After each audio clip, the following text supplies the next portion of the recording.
Hola amados, bendiciones, que el Señor les bendiga mucho. Estamos para seguir tratando el tema de las bienaventuranzas y como ya hemos visto en los otros sermones, en los otros mensajes que hemos dado, hemos explicado la importancia de conocer lo que son las bienaventuranzas, lo que implica el hecho de que Cristo las haya expresado, las haya indicado, las haya entregado para los siervos, para su iglesia. Porque recuerde que ese mensaje, las bienaventuranzas fueron dadas en el Sermón del Monte, capítulo 5 al 7 de Mateo.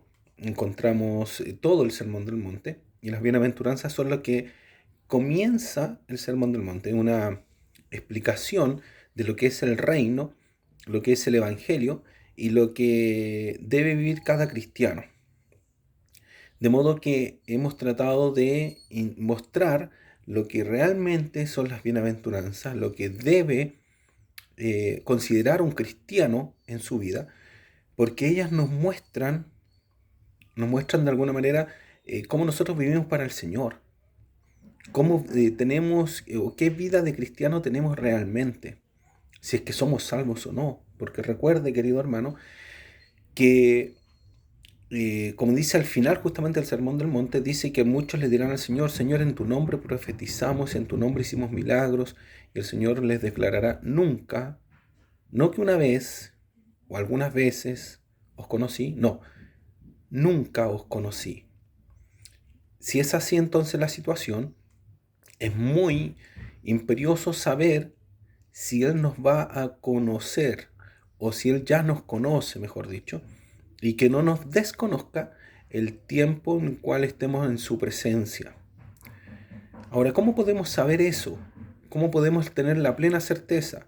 Bueno, la palabra del Señor nos muestra, la Biblia nos muestra la certeza que podemos tener los que somos salvos, no por algo de nosotros mismos, no porque nosotros tengamos algo especial, no podemos estar seguros ni siquiera por nuestros propios hechos, porque recuerde que los fariseos eran los mejores y mayores religiosos que existen. O sea, si en este tiempo se midiera el nivel de espiritualidad por la gente, cuánto se congrega, cuánto estudian la palabra, cuánto oran, cuánto diezman, cuánto ayunan, cuánto ofrendan, bueno, entonces los fariseos serían los mejores cristianos.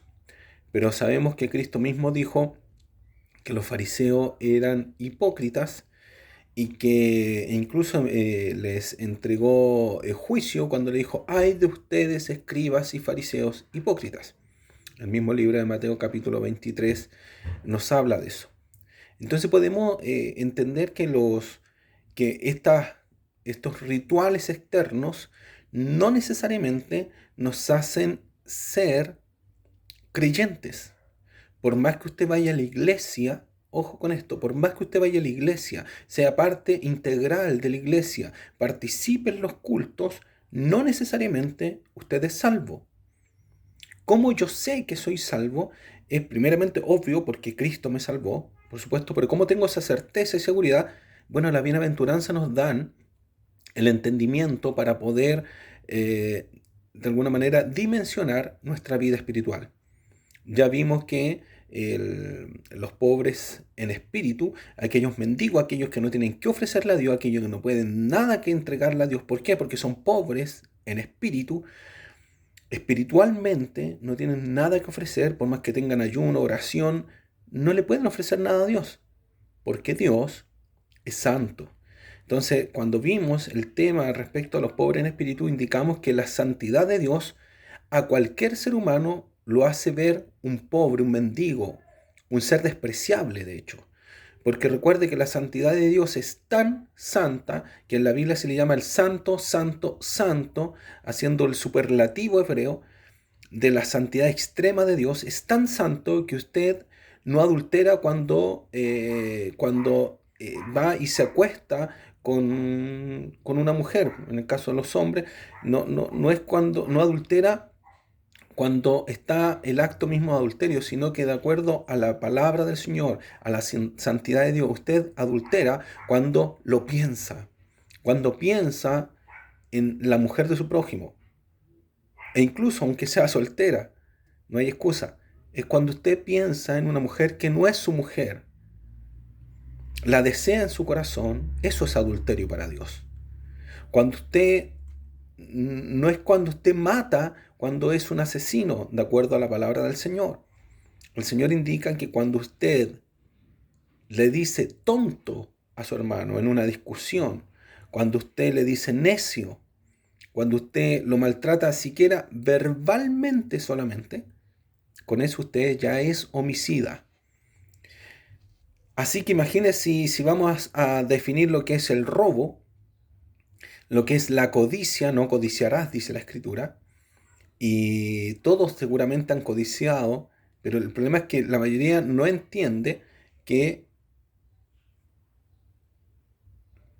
que la codicia tiene que ver no solamente con un acto muy profundo de codiciar, sino que el hecho de querer algo que no te pertenece es codiciar. Y todos hemos querido esa casa grande, ese auto hermoso que pasa por la calle, todos han querido tenerlo. Incluso los hijos. Me encantaría tener un hijo así. Ya bueno, la codicia entonces está en el corazón del ser humano, y por estar en el corazón del ser humano, el hombre, el ser humano, ya es pecador. Pecador por naturaleza. O sea, es una naturaleza de pecado, y eso hace decir, como lo dijo Pablo en su momento, capítulo 7 de Romanos, él dice, miserable de mí, ¿quién me librará de este cuerpo de muerte? Es por eso, entonces, que entendemos a través de las bienaventuranzas lo que es ser un pobre en espíritu. Y recuerden que la promesa es bienaventurados, felices, dichosos, profundamente dichosos son los pobres en espíritu, porque de ellos es el reino de los cielos. ¿De quiénes? De los pobres en espíritu. Sí, son todos pobres en espíritu, pero los que han entendido que son pobres en espíritu, ellos son los verdaderos cristianos. Recuerde que no es un religioso, no es el que va a la iglesia. Y no, con esto no quiero decir que no tengan que ir. Tienen que ir a la iglesia porque es mandato del Señor. No es los que ayunan, no es los que oran, no es los que leen la escritura, los salvos, sino los pobres en espíritu, aquellos que no tienen que ofrecerle a Dios y que tienen que depender de Dios. Entonces lo que sucedía normalmente con los fariseos era que ellos dependían de sí mismos solamente. Ellos creían que no necesitaban de nadie y solamente con lo que Dios hacía. O sea, mejor dicho, con lo que ellos hacían para Dios, eran salvos. Entonces confiaban en sus propios méritos, en sus propias fuerzas, y temo que algunos cristianos piensen lo mismo, que según cuánto vayan a la iglesia, según cuánto hagan en relación a la iglesia, sean salvos. Pero la Escritura enseña que nadie puede presentar ni siquiera un mérito. ¿Por qué? Porque el Señor dice que nuestras obras son como trapos de inmundicia. Y para darle un contexto real a esa explicación de trapo de inmundicia, significan trapos de menstruación. O sea, si ya la menstruación en este siglo XXI en sí misma no es mala, no. Pero sí las toallas higiénicas, nadie las quiere tocar. Imagínense en un contexto en donde el pueblo de Israel sabía que cualquier mujer que tuviese el periodo era inmunda. Y asimismo era inmundo cualquiera que la tocara. O sea, no era solamente por el aspecto, no sé, que manche propio de la sangre, sino que incluso el hecho ritual, o sea, el tocar a la persona que estaba con flujos, era ya que la persona que le tocaba quedaba también inmunda. Entonces, cuando vemos todos esos aspectos, vemos primeramente la santidad de Dios. Dios demasiado santo, nadie puede acercarse a Él con sus propios méritos, tiene que ir con los méritos de Jesucristo. Y la única forma de acceder a los méritos de Jesucristo, a la acción salvífica del Señor, de Jesucristo nuestro Señor, es cuando uno se declara pobre en espíritu, cuando uno se declara miserable, Cuando uno dice, Señor, ayúdame porque la verdad que no puedo. Señor, ayúdame porque estoy lleno de pecado. Yo nunca he encontrado que alguien me diga, ¿sabes qué? No conozco al Señor, pero sé que estoy tan plagado de pecado. No, solamente alguien entiende que está plagado de pecado, que es un leproso, es cuando ha conocido al Señor. Y cuando más se acerca al Señor, más leproso se siente. Porque quiere hacer el bien y no puede, como dice Pablo en capítulo 7 de Romanos. Bueno, Cristo lo menciona así. Dice que bienaventurados entonces son esos pobres porque de ellos es el reino de los cielos. Porque estos pobres, luego de darse cuenta que son pobres, miserables, lloran. Y eso, dice Cristo, recibirán consolación. Bienaventurados los mansos, porque ellos recibirán la tierra por heredad. Una vez que usted ha llorado amargamente, ahora queda manso, queda profundamente manso y ya no quiere alegar con nadie. ¿Por qué? Porque se ha dado cuenta que usted también es pecador. ¿Qué le va a alegar a otros? Pero si hay algún cristiano que empieza a alegar, no, este pecador aquí, este pecador allá, y empieza a hablar en contra de todos los pecadores, es porque él mismo no se ha dado cuenta que es un pecador. O sea, al parecer no ha entendido que él es un pobre en espíritu, que él no puede juzgar a nadie, porque en cuanto juzga a otro, se condena a sí mismo. Porque si él piensa que es más santo que alguien, se ha equivocado. Porque si bien somos santos, es porque Cristo nos ha santificado. Y eso es un regalo, es un don de Dios, del cual no debemos jactarnos, no porque no estemos felices, dichosos, incluso decir orgullosos hasta de poder ser hijos de Dios. Maravilloso. Es un regalo maravilloso de Dios. Pero nadie puede jactarse de que Él fue elegido o fue salvado por Dios por sus obras o porque Él era mejor que otro. Es solo misericordia. Cuando es solo misericordia, entonces, alguien que quiere servir mejor al Señor va a llorar porque no puede servirlo mejor.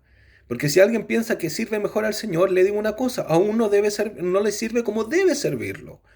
Aún no vive en santidad como debiera vivir en santidad. Debiéramos ser hombres y mujeres tan santos que la gente debiera llegar a nosotros suplicando que le hablemos de Cristo. Pero la verdad es que no es así. Nadie nos busca, y no porque seamos los peores hombres, sino porque simplemente somos como comunes y corrientes. Con esto no quiero decir que usted esté perdido, que sea una persona sin importancia. No, usted es de mayor valor en este mundo producto de que Cristo murió por usted. El Padre le escogió antes de la fundación del mundo, como dice capítulo 1 del libro de Efesios. Antes de la fundación del mundo nos escogió para salvación, por el puro afecto de su voluntad. Así que ese amor grandioso de Dios fue derramado en nuestros corazones no por obra alguna que nosotros hubiésemos hecho, sino por puro amor, por puro afecto de su voluntad. Bendito sea su nombre. Entonces Cristo nos empieza a enseñar y nos dice, mira, los creyentes son siempre aquellos pobres en espíritu, que no tienen que ofrecerle a Dios. Y por eso lloran y por eso se vuelven mansos. Y después dicen, bienaventurados los que tienen hambre y sed de justicia. Claro, cuando un creyente ha conocido al Señor, quiere servirle de mejor manera, pero no puede. Pero ¿qué dice Jesús? En el futuro dice, serán saciados. Aquellos que tienen hambre y sed de ser justos, serán saciados. Llegará un momento que serán transformados y este cuerpo pecaminoso de maldad será transformado en un cuerpo glorioso, glorificado, en donde el pecado ya no entrará más en nuestras vidas, ni sabremos más de ello. Es más, dice la Escritura que nuestros ojos serán secados, serán enjugados por Dios. Maravilloso nuestro Señor. Bienaventurados, dice después, los misericordiosos. Y sabe que una forma de justamente de ver la bienaventuranza anterior, esto de tener hambre y sed de justicia, de ser un hombre justo delante de Dios, empieza con el verso 7. Bienaventurados los misericordiosos. ¿Cómo empieza a notarse entonces un hombre que tiene hambre y sed de justicia? Porque empieza a vivir misericordia. Porque empieza a experimentar misericordia. Porque empieza a perdonar. Porque la misericordia se manifiesta primeramente por el perdón. Porque, ojo, mire, y esto es muy crucial. Muchos dan bienes a los pobres. Muchos dan buenos servicios. Muchos dan ayudas comunitarias, muchos hacen una cosa u otra, pero no perdonan. Y sabe que el mejor agente de misericordia primeramente es el perdón. ¿Por qué? Porque el perdón solamente, escúchame bien, el perdón solamente lo tienen los cristianos, nadie más. Nadie perdona realmente sino un verdadero cristiano. Y ojo, que el perdón, lo enseñamos rápidamente ahora para que no tengan confusión, el perdón, por si acaso se los digo, porque en muchos lados se enseña esto, el perdón es olvido, se les dice. No te tienes que acordar nunca más. Y eso es falso.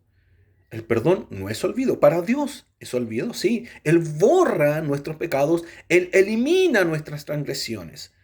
Él nunca más se acuerda de ellas. Sí, Dios lo hace. Pero usted tiene una historia.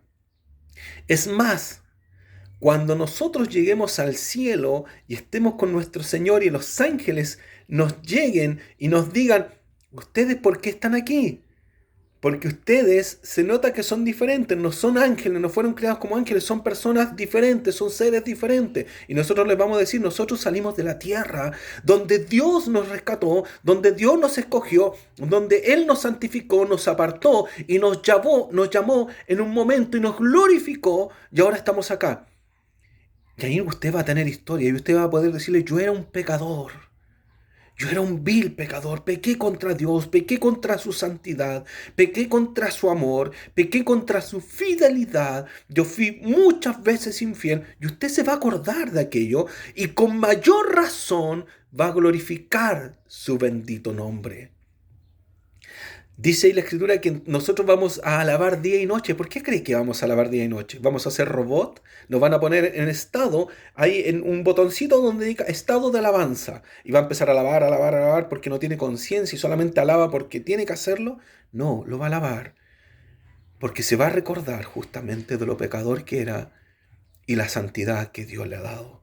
Le va a alabar porque el Señor tuvo misericordia.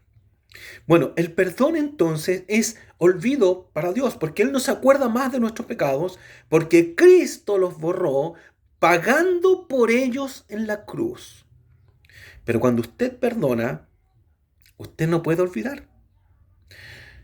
Por ejemplo, si usted tuviese un hijo, una hija que fue abusada, no necesariamente sexualmente, ya para no irnos al caso más extremo, pero pongamos que fue abusada psicológicamente y maltrataban con malas palabras y usted supo, usted es muy probable que va a perdonar a esa persona. Si usted es cristiano, cristiana, usted va a perdonar a la persona que le ofendió o que le afectó. Lo perdonará. ¿Por qué? Porque usted es cristiano. Porque dice que perdonando todos nuestros pecados como Dios nos perdonó a nosotros en Cristo. Entonces, cuando una persona creyente ha conocido al Señor y entiende la Escritura y sabe el perdón que ha recibido, no puede no perdonar. Porque de Él tuvieron misericordia y Él tendrá misericordia. ¿Qué significa eso? Que usted perdona, pero no olvida. Y no es malo eso.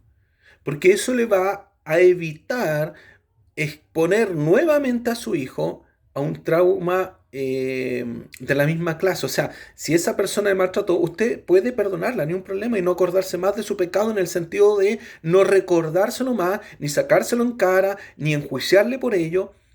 Pero usted es muy probable que no va a permitir que su hijo comparta en soledad con esa persona, porque sabe que puede pasar lo mismo. Tiene al menos el temor de que así sea. Eso indica que nuestro perdón es válido. Nuestro perdón es válido, pero hay una historia detrás. Lo mismo puede pasar con un abuso más potente, un abuso sexual, un abuso íntimo. Si un creyente tiene todo el amor del Señor, lo más seguro es que perdonará con todo el dolor de su corazón. No digo que no haya dolor, pero va a perdonar porque ha recibido perdón. Y esta vida es corta. Esta vida es corta. Así que uno perdona porque ha sido perdonado. Bienaventurados entonces los misericordiosos. Lo único entonces que yo sé que perdonan de corazón. Ojo, otra vez insisto, no es que olviden. No pueden olvidar. Tienen una historia detrás. Pero perdonan de corazón son los cristianos. Los verdaderos cristianos perdonan porque han sido perdonados. Entonces, la forma de manifestar la misericordia primeramente es el perdón. No saca nada con llevar ofrendas al altar. ¿Qué dice la Escritura? ¿Qué dice el Señor? Si llevas tu ofrenda al altar y te recuerdas que tienes un problema con un hermano, tienes algo contra tu hermano o él contra ti, ve tú y pídele perdón. Ponte a cuentas con tu hermano. Esa es la mejor forma, la más real de ser misericordioso. Perdonando. Porque tú puedes llevar la ofrenda, tú puedes llevar la comida, tú puedes llevar comida al hospital, tú puedes hacer muchas cosas que son obras.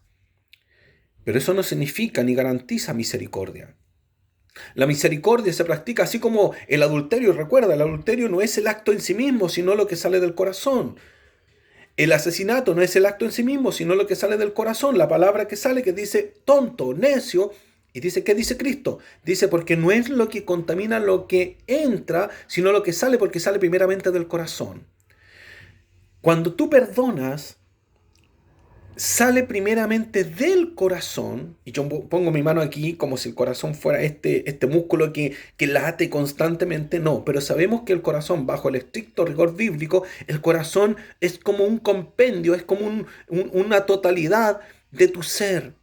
Es como tu mente, tu raciocinio, tu alma, tu espíritu, todo junto están ahí para indicar los pensamientos, para indicar tus acciones. Ese es el corazón. Entonces, cuando una persona perdona de corazón, profundamente, en su interior o desde su interior, eso es un verdadero perdón y eso es misericordia. Como te decía, el adulterio, el robo, todo eso no son los actos en sí, sino lo que ya salió del corazón. Lo mismo es perdón. Cuando tú perdonas, estás teniendo misericordia. Esa misericordia se manifiesta en el perdón que sale del corazón. No es, como te digo, no es el llevar el pan al hambriento. Lo es parte de. Pero saben que muchas veces esos actos, muchas veces personas se escudan en esos actos y andan repartiendo el pan por allá, y andan entregando el cafecito por acá. Y no digo que eso sea malo, es buenísimo, es muy bueno, ojalá todos lo hiciéramos. Pero si no perdonas, ese acto no tiene valor. Porque Cristo lo dijo, si llevas tu ofrenda al altar, que es mucho más importante que un pan y un café a un hambriento. Porque lo que le llevas al hambriento lo llevas a un hombre desesperado, en pecado y en todo un mal que tiene esa persona, ¿cierto? Estás con misericordia. Pero cuando llevas al altar algo, lo llevas a Dios. ¿Y qué dice Cristo? Si vas a llevar algo a Dios, no puedes llevarlo si no te has reconciliado primeramente con tu hermano. ¿Entiendes por qué entonces Cristo dice, bienaventurados los misericordiosos? Te das cuenta que primero el Señor parte diciendo, bienaventurados los pobres. Hay una escalera, como dice Spurgeon, que es para subir al cielo. Y esa escalera, el primer peldaño para que cualquiera llegue al cielo, está puesto a la altura, la escala está puesta a la altura de cualquiera. Porque cualquiera puede dar el paso y decir, Señor, soy un miserable, ayúdame. Está diciéndole, Señor, soy un pobre en espíritu, ayúdame. ¿Y qué dice ahí? La recompensa es, o esa especie de recompensa es, porque de ellos es el reino de los cielos. Bienaventurados los que tienen hambre y sed de justicia serán saciados. Bienaventurados los misericordiosos, porque alcanzarán misericordia. Pero solamente un cristiano puede ser misericordioso. Los demás pueden hacer actos, ojo, actos de misericordia. Los actos de misericordia entonces son hechos concretos. Llevar un café, llevar un pan, llevar una vestimenta, hacer cosas como esa. Pero el acto supremo de misericordia es el perdón. Es lo que Dios hizo. Porque ¿sabías tú que si tú, Dios te diera todos los dones y todos los beneficios de esta vida, de modo que tuvieses un buen pasar, buen trabajo, buena economía, buenos hijos, buena esposa, buen esposo, todo excelente, una excelente salud y tuvieses todo pero no tienes su perdón, no te sirve de nada. El perdón es lo más importante que requiere el cristiano de parte de Dios. Es lo más importante porque si no, Dios no te perdona, si Dios no limpia tus pecados, puedes tener la mejor vida y el mejor pasar y los mejores estudios teológicos, pero no te servirán de nada porque delante de Dios eres un pecador más. Pero en cambio, si Dios te perdona, como ese hombre en la cruz, Señor, acuérdate de mí cuando vengas en tu reino. Le dice el hombre en la cruz a Jesús, acuérdate solamente de mí. Con eso me basta, porque ni siquiera tengo opción de entrar a tu reino. ¿Qué le dice Cristo? De cierto te digo, hoy estarás conmigo en el paraíso. Oh, maravilloso perdón de Dios. Ese hombre no tuvo necesidad de tener nada. Ese hombre no tuvo oportunidad tampoco de obtener nada, excepto el perdón de Dios, pero eso le bastó para entrar al reino. El perdón entonces es lo más importante y lo que es relevante en un cristiano. Me es muy triste conocer gente con renombre en el Evangelio, personas de renombre, pastores conocidos, que predican muy lindo y tienen templos hermosos y mucha gente que va a sus lugares y están peleados con otros pastores. Es inconcebible que personas que supuestamente conocen el Evangelio, viven del Evangelio, viven para el Evangelio, viven para Cristo, hablan de Cristo, estén peleados con otros pastores. Es inconcebible porque ellos han sido perdonados por Cristo. Por eso el texto, por eso es tan importante entender, querido hermano, las bienaventuranzas. Bienaventurados los misericordiosos. Y sabe que para poder comprender aún más esto y con mayor profundidad, uno tiene que irse prácticamente al otro extremo, al no ser misericordioso. Imagínese, y no es que usted no sea misericordioso, sino que irse al otro extremo en el sentido de lo que dijo Cristo. Dijo, orad por los que os persiguen.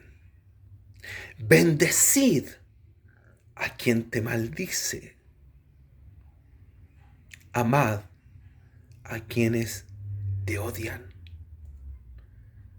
O sea, si tú no puedes perdonar a tu hermano, si tú no puedes perdonar a alguien que te ha fallado, si tú no puedes perdonar un error, una falla, una rebelión, lo que sea, llámale como quieras, pero todo eso requiere de tu perdón, entonces tu misericordia no sirve de nada. Porque nos llaman a amar al enemigo, cuanto más a nuestros propios hermanos.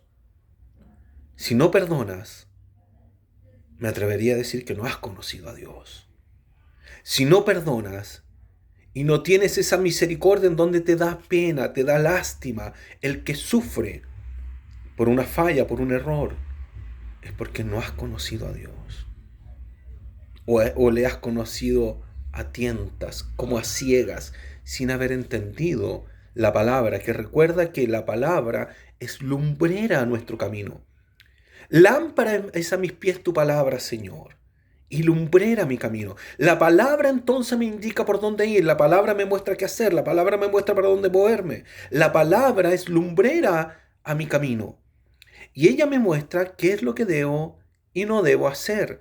En ese contexto, entonces entendemos que si no tienes misericordia, que es lo que enseña la Escritura, no has conocido a Dios. No puedes alcanzar misericordia. Bienaventurados los misericordiosos, porque ellos alcanzarán misericordia.